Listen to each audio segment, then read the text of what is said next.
नमस्कार सबैजनालाई, म राम काजी राई। आज चाहिँ तपाईहरुलाई एउटा इम्पोर्टेन्ट एकदम भन्न गइरहेको छौँ। यो प्याच कोडमा हामीले सिंगल खालके देखिरहेको छौँ। यसमा भने अर्को खालके यो दुईटा खालके पोर्ट छ, यसमा दुईटा कनेक्टर छ। यसलाई के भनिन्छ भन्ने चीजहरु देखाउन गइरहेको छौँ।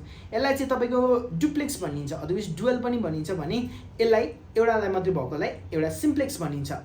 तपाईको सिम्प्लेक्समा एक्जाम्पल यो एउटा मल्टिमोड भयो, तर सिम्प्लेक्समा मल्टिमोड यो एउटा सिंगल मोड फाइबर हो। यसमा सिम्प्लेक्स इन अ सिंगल मोड भने अब तपाईहरुले यसमा यस्तो किन सिम्प्लेक्स एन्ड डुप्लेक्सहरु याद गर्नुपर्ने हुन्छ भने तपाईले जति पनि सामानहरु किन्नुहुन्छ, तपाईले जे पनि सामान किन्नुहुन्छ तपाईको के हुन्छ भन्दाखेरि सिम्प्लेक्स एन्ड डुप्लेक्सहरु भन्ने हुन्छ।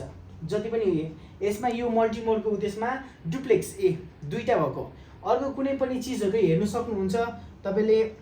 प्याच कोडहरु त्यसमा तपाईले एउटा मात्र छ भने त्यसलाई सिम्प्लेक्स फाइबर भनेर चाहिँ तपाईले प्याच कोड भनेर चाहिँ तपाईले खरिद गर्न सक्नुहुन्छ, अथवा यस हामीलाई सोध्न सक्नुहुन्छ। तपाईले यहाँ हेर्न सक्नुहुन्छ शब्दहरु सिम्प्लेक्स माने तपाईको एउटा मात्र कनेक्टरहरु भयो।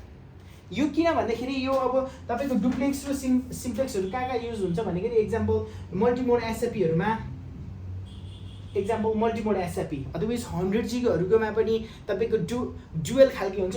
डुअल र डुप्लेक्स एउटै हो। अब यस्तोमा पनि दुईटा पोर्टहरु रहेको छ। यहाँनिर दुईटा पोर्टलाई जानेका लागि हाम्रो यो खालके कुन चाहिँ प्याच कोड डुप्लेक्स मल्टिमोडमा अथवा सिंगल मोडमा तपाईलाई कुन चाहिँ चाहिने त्यो तपाईले जान्नुपर्ने भएको कारणले यो भिडियोमा इन्फर्मेसन दिएको छौं। मोर इन्फर्मेसनको लागि तपाईहरुले हाम्रो वेबसाइटमा जान सक्नुहुन्छ, साथसाथै अहिले अर्डर पनि गर्न सक्नुहुन्छ। Thank you so much.